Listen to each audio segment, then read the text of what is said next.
갈라디아서 3장 1절에서 6절 말씀입니다.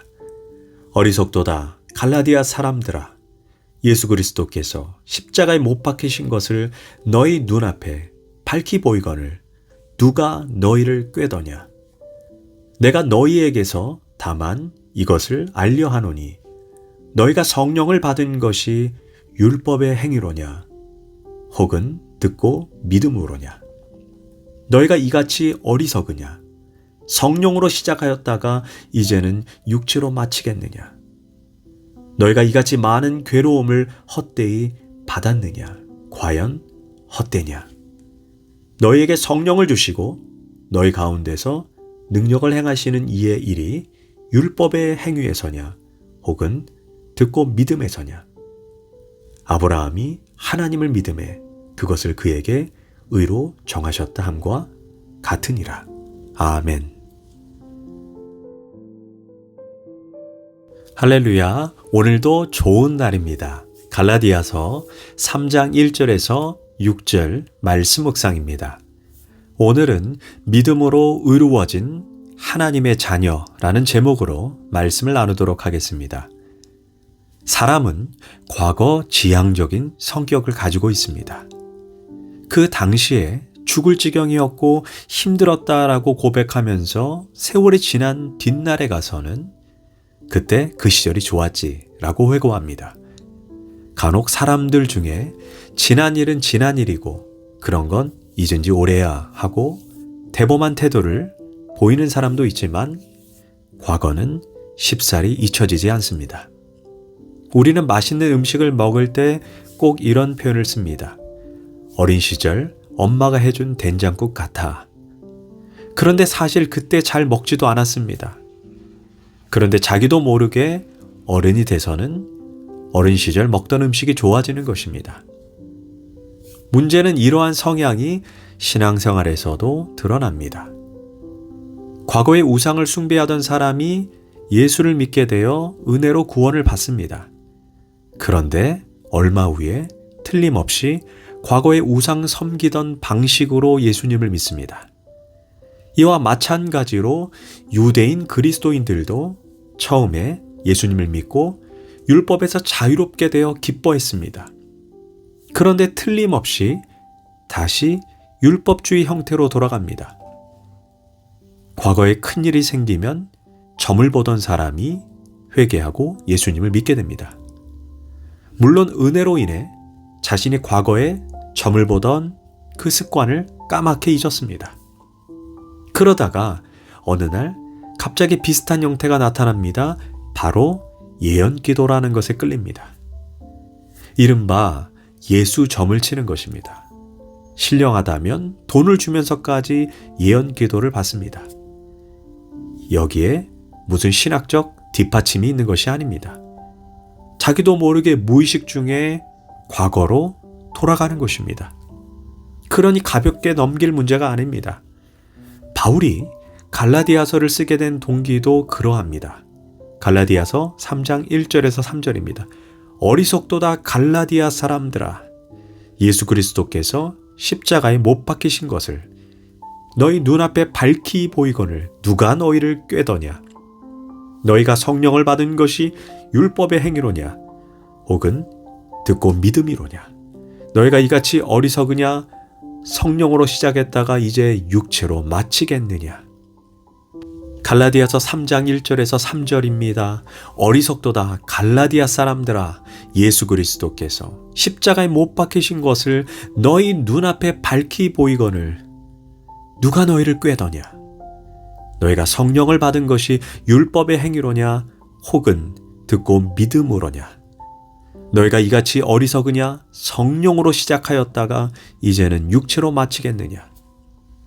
예수 믿고 성령을 받아 믿음 안에서 은혜를 누리고 즐거워하다가 어느덧 그래 믿음만 가지고는 부족하다. 할례도 받아야 하고 율법도 지켜야 한다. 라는 말을 듣고 다시 과거의 공로주의, 율법주의로 돌아갔다는 것입니다.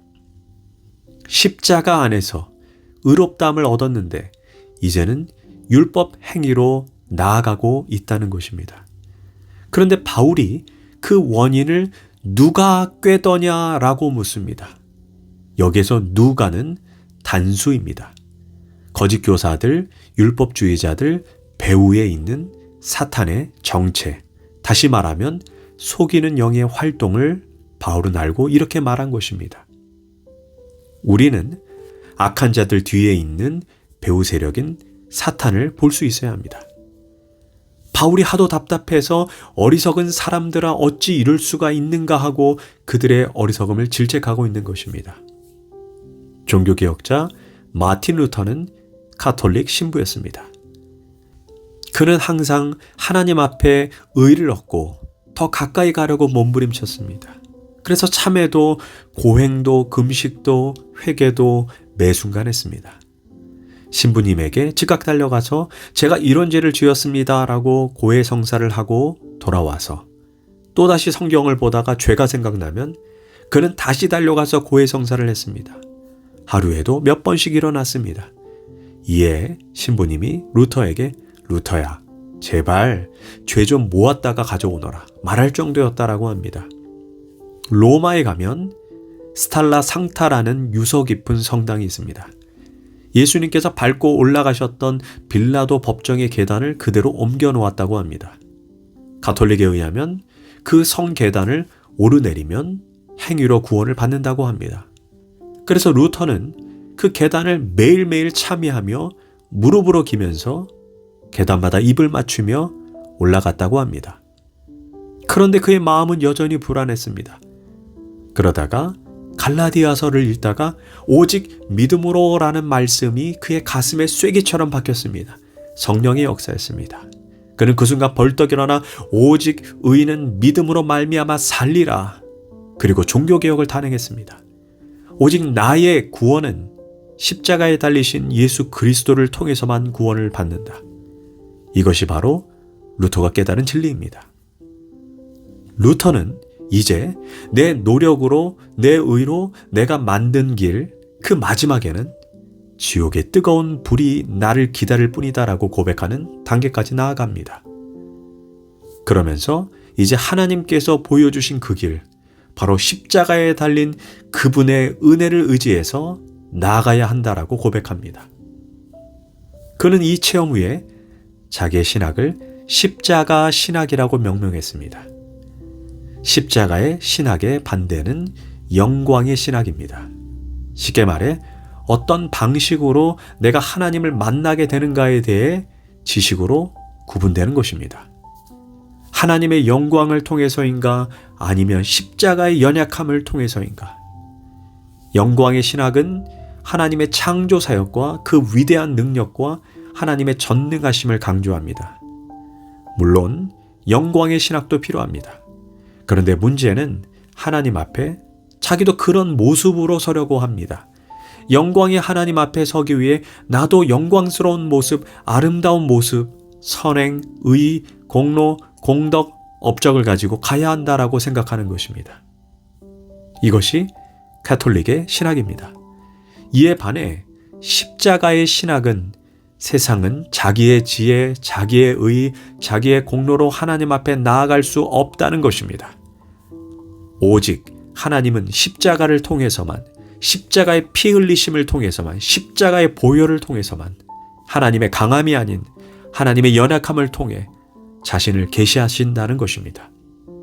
우리는 십자가를 바라보면서 싸워야 할 것이 있습니다. 이것들을 십자가의 적들이라고 말합니다. 첫째, 이성주의입니다. 내 논리와 판단, 이성을 절대시하면 안 됩니다. 그러나 그것을 포기해서도 안 됩니다. 이성은 중요하지만 내 생각, 내 판단을 절대화해서는 안 됩니다. 그것이 도리어 하나님을 대적할 수 있다는 것도 인정해야 합니다. 둘째, 신비주의와 싸워야 합니다. 어떤 은사를 가지고 있으면 더 신령하다는 착각을 하지 말아야 합니다. 은사는 하나님께서 교회와 성도를 섬기라고 은혜로 베풀어 주신 것입니다. 우리는 은사보다 성령의 열매, 즉 예수님의 성품과 인격을 담기 위해 더 노력해야 합니다. 셋째, 율법주의와 싸워야 합니다. 그럴 때 온전하게 믿음의 길로, 십자가의 길로 걸어갈 수 있습니다. 본문에서 우리는 세 가지를 명심해서 배워야 합니다. 첫째, 하나님께서 가장 기뻐하는 일이 무엇인지 알아야 합니다. 6절입니다. 아브라함이 하나님을 믿음에 그것을 그에게 의로 정하셨다. 하나님의 가장 귀하게 여기는 것은 우리가 무엇을 하는 것이 아닙니다. 하나님을 가장 기쁘게 하는 것은 그 말씀을 듣고 믿는 것입니다. 아브라함이 어떻게 하나님 앞에 의로워졌습니까? 바로 믿음입니다. 아브라함은 99세였고 사라가 89세였습니다. 이미 아브라함의 몸은 죽은 것 같고 사라의 경수는 끊어졌습니다. 그런데 하나님께서 아브라함에게 나타나 내 자손을 하늘의 별처럼 바다의 모래처럼 많게 해줄 것이다 라고 했습니다. 그런데 아브라함은 이 말씀을 그대로 믿었습니다. 참 믿음은 더 이상 증명을 요구하지 않습니다. 단순히 하나님 말씀을 믿는 것입니다. 이에 하나님은 이것을 의로 여기셨다라고 했습니다. 아브라함이 의롭게 된 것은 그가 그것을 받을 만한 업적이 있기 때문이 아닙니다. 둘째, 성령을 받은 증거가 무엇인지 알아야 합니다. 우리는 방언, 예언, 신유 같은 체험들을 이야기합니다. 너무나 중요한 성령의 은사들입니다. 그러나 어떤 특정 은사를 받지 못하면 성령을 받은 것도 구원을 받은 것도 아니다 라고 말하면 이는 이단입니다. 성도들에게 소위 체험 알레르기가 있습니다. 체험이 없으면 믿음도 없다고 생각합니다. 그러나 최고의 체험은 십자가의 체험입니다. 십자가의 경험, 즉 복음을 듣고 그 결과 내가 예수님과 어떤 관계를 맺고 그 결과 내 삶이 어떻게 변했고 내 삶을 어떻게 주님께 바쳤는가, 여기까지 나가야 십자가의 체험입니다. 셋째, 우리는 진정한 복을 알아야 합니다. 전통적인 복의 개념은 부자가 되고 출세하고 장수하고 자식이 잘 되는 것입니다. 그러나 성경이 말하는 복은 그런 의미를 넘어섭니다.